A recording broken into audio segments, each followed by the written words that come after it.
Welcome to another episode in our series. Today is our 100th episode of this live series, and today we will see about living our life. Living your life is the topic, and we are going to see about near-death experience of Anita Moorjani. She has written a book, she has given many lectures which are available in YouTube. We will see a small description of what has happened, what changed her life completely. Anita Moorjani was born in Singapore, and at the age of 2, she moved to Hong Kong, where she is living rest of her life.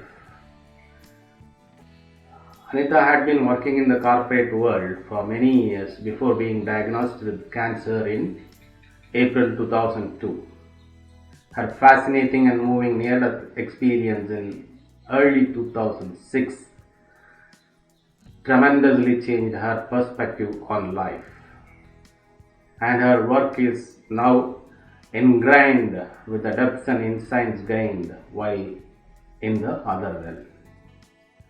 As a result of her near-death experience, Anita is often invited to speak at conferences and events around the globe to share her insights. She is also a frequent guest at the University of Hong Kong's Department of Behavioral Sciences, speaking on topics such as dealing with terminal illness, facing death, and the psychology of spiritual beliefs. She is the embodiment of truth that we all have the inner power, and wisdom to overcome even life's most adverse situations. As she is the living proof of this possibility, Anita currently lives in Hong Kong with her husband, and when she is not traveling and speaking at conferences, she works as an intellectual consultant for multinational corporations based in the city. And we will see now, this is briefly about Anita Moorjani, and now we will see the description of her near-death experience. I had an end-stage cancer, Hodgkin's lymphoma, and was being cared for at home. I was connected to oxygen tank and had a full-time nurse. But on this morning, February 2nd, 2006, I did not wake up. I had fallen into coma. My husband called my doctor, who said I needed to be rushed to hospital. The senior oncologist looked at me and told my husband that it was now the end, that my organs were shutting down. I would probably not make it beyond the 36 hours.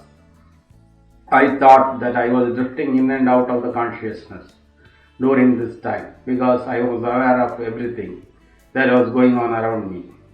But it was confirmed to me later by my family and the doctors that I was in a coma the whole time.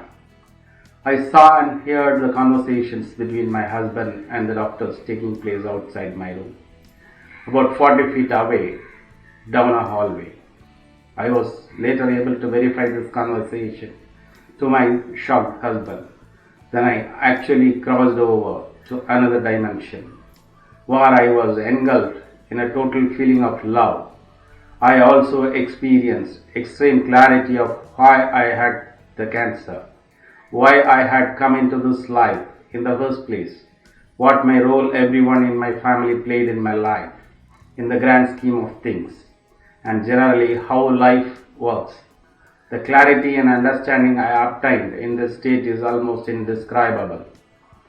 Words seem to limit the experience. I felt as though I was drifting in and out between two worlds, this physical world and the other side. But every time I drifted into the other side, I seemed to go deeper and experience more scenes. There was one where I saw how my life had touched all the people in it. It was sort of like a tapestry, and I saw how I affected everyone's lives around me. There was another scene where I saw my brother on a plane, having heard the news I was dying, coming to see me. This was verified to me as when I started to come around. My brother was there, having just got off a plane. I then saw a glimpse of my brother and me, somehow seemed to understand it was a previous life, where I was much older than him, and I was like a mother to him. In this life, he is older than me. I saw that life, in that life, I was very protective towards him. I suddenly became aware he was on the plane to come and see me. And I felt I can't do this to him. I can't let him come and see me dead. Then I also saw how my husband's purpose was linked to the mine, and how we had decided to come and experience in this life together. If I went, he would probably follow soon after. I made my choice, and as I started to wake up in a very confused state, as I could not at that time tell which side of the veil I was on, the doctors came rushing into the room with big smiles on their faces, saying to my family, "Good news, we have got the results, and her organs are functioning. We can't believe it." Her body really did seem like it had shut down. After that, I began to recover rapidly. The doctors had been waiting for me to become stable before doing a lymph node biopsy to track the type of cancer cells. And they could not even find the lymph node big enough to suggest cancer. Upon entering the hospital, my body was filled with swollen lymph nodes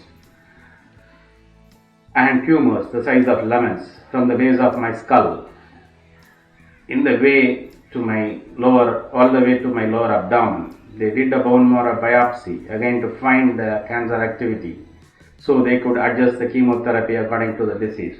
And there were not any in the bone marrow. The doctors were very confused, but put it down to me suddenly responding to the chemo, because they themselves were unable to understand what was going on. They made me undergo test after test, all of which I passed with flying colors, and clearing every test empowered me even more. I had a full body scan, and because they could not find anything, they made the radiologist repeat it again. Because of my experience, I am now sharing with everyone. I know that miracles are possible in your life every day. After what I have seen, I realize that absolutely anything is possible, and that we did not come here to suffer. Life is supposed to be great, and we are very, very loved. The way I look at life has changed dramatically, and I am so glad to have been given a second chance to experience heaven on earth. So this is briefly the experience of Anita Moorjani. You have seen her words of description of near-death experience and her revival from serious cancer. So this is what life it is. It is possible for us to live our life fully, recover from any damages we have inflicted upon our life. So stay with me for another episode. Subscribe to my channel. Thank you.